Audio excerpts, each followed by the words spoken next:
Hello, my name is Lars. I'm here to talk a little bit about cloud security.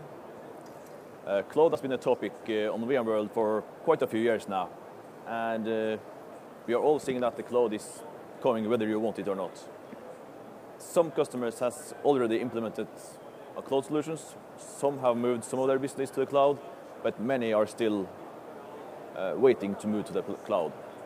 And in the light of recent revelations from some flute blower in Russia now, many customers have some concerns that they didn't have earlier, because it seems that the world is different than we thought. And I think we have to look a bit back, because I started out as a consultant some 17 years ago doing firewalls and IDS systems and IPS systems with security.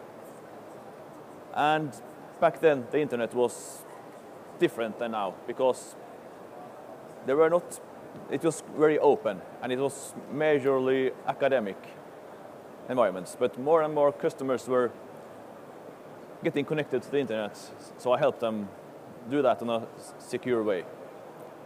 I also showed them how to analyze logs and to report security breaches and attempts. And sometimes we tried to contact the people who were attacking, or the people responsible for that IP ranges. And if there was a big attack, we would call them directly. This worked with the Western countries, and especially if there were someone we knew, kind of, in our neighboring countries. There were also some attacks from Asia and from the Middle East, and we never ever heard from a single one of them. They never responded to anything. In 2006-07 something, there was a huge increase in attacks from China, especially on companies who either had money or intellectual property. And there have been some rumors that the Chinese government may have been active in it, and it may be true, but we really don't know for sure. Only 90% or something, I don't know. And the US government and the Australian government and some others have also warned against Huawei, which is a Chinese company. And they are doing networking equipment, and especially mobile equipment for LTE 4G equipment around the world. But there are no evidence that there are anything suspicious. It's just allegations. So it was quite surprising, well, a bit surprising that when this guy that is now located in Russia revealed this PRISM program. Not that it was a PRISM program, but the extent of it. That they were having, they had used submarines to install equipment to monitor the transatlantic cables across the sea, and that they were monitoring a lot of international networks. And they were also creating a database of who have contact with who. And they were collecting data from all kind of social networks and email networks and so on, to create who knows who. They were also following the money. So they're monitoring transactions from Visa and MasterCard. And in 2010, they also cut an agreement with the EU about monitoring European transactions, the SWIFT transactions. What they didn't tell them well, or what wasn't official back then, that is that they had been monitoring it for several years already, even though the agreement was in 2010.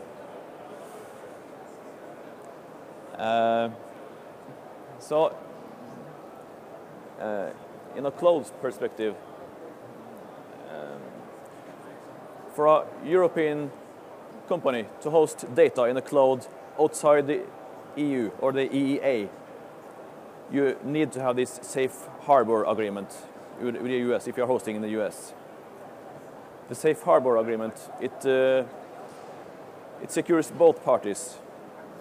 The company is a serious company, and you are secure that nobody is compromising your data, even if it's outside the EEA. And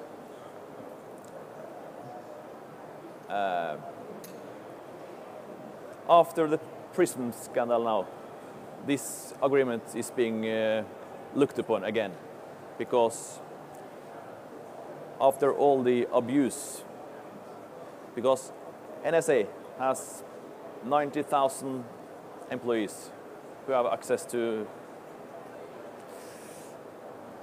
everything, or almost. And there have been lots of examples of people spying on their wives and ex-wives, and you could just monitor anything. And in the light of that, this agreement is being looked upon again, and maybe European companies will be unable to host in the US in the future. We don't know.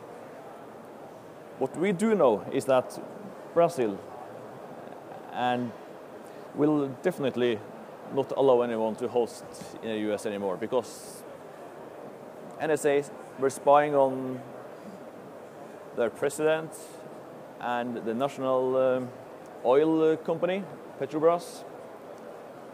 They were monitoring their network lines.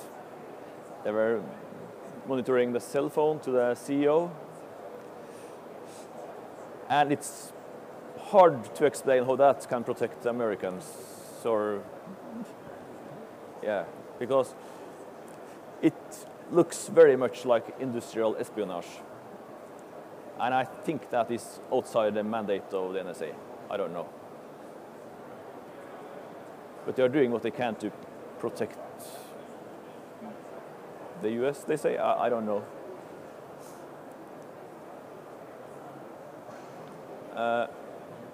And when it comes to the cloud, what happens if your cloud provider doesn't like you anymore? Because that has happened. WikiLeaks used to be hosted in Amazon.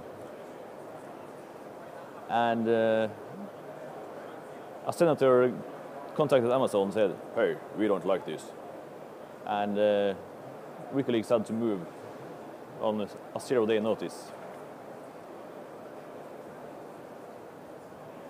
So that is something customers are worried about.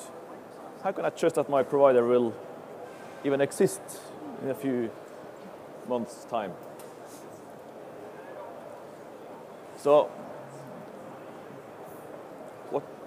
what I'm trying to make a point of here is, at least for people in the EU, EEA, it could be smart to use a provider located in the EU, because if this agreement isn't renewed, then you have to move anyway.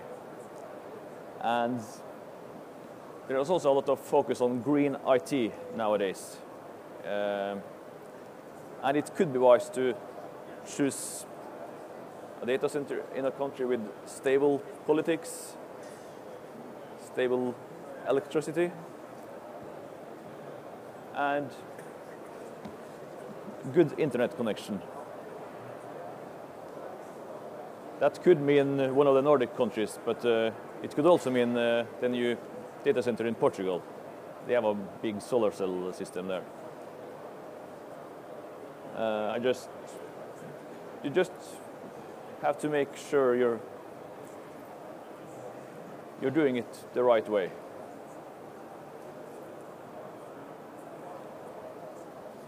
yeah, I think we'll.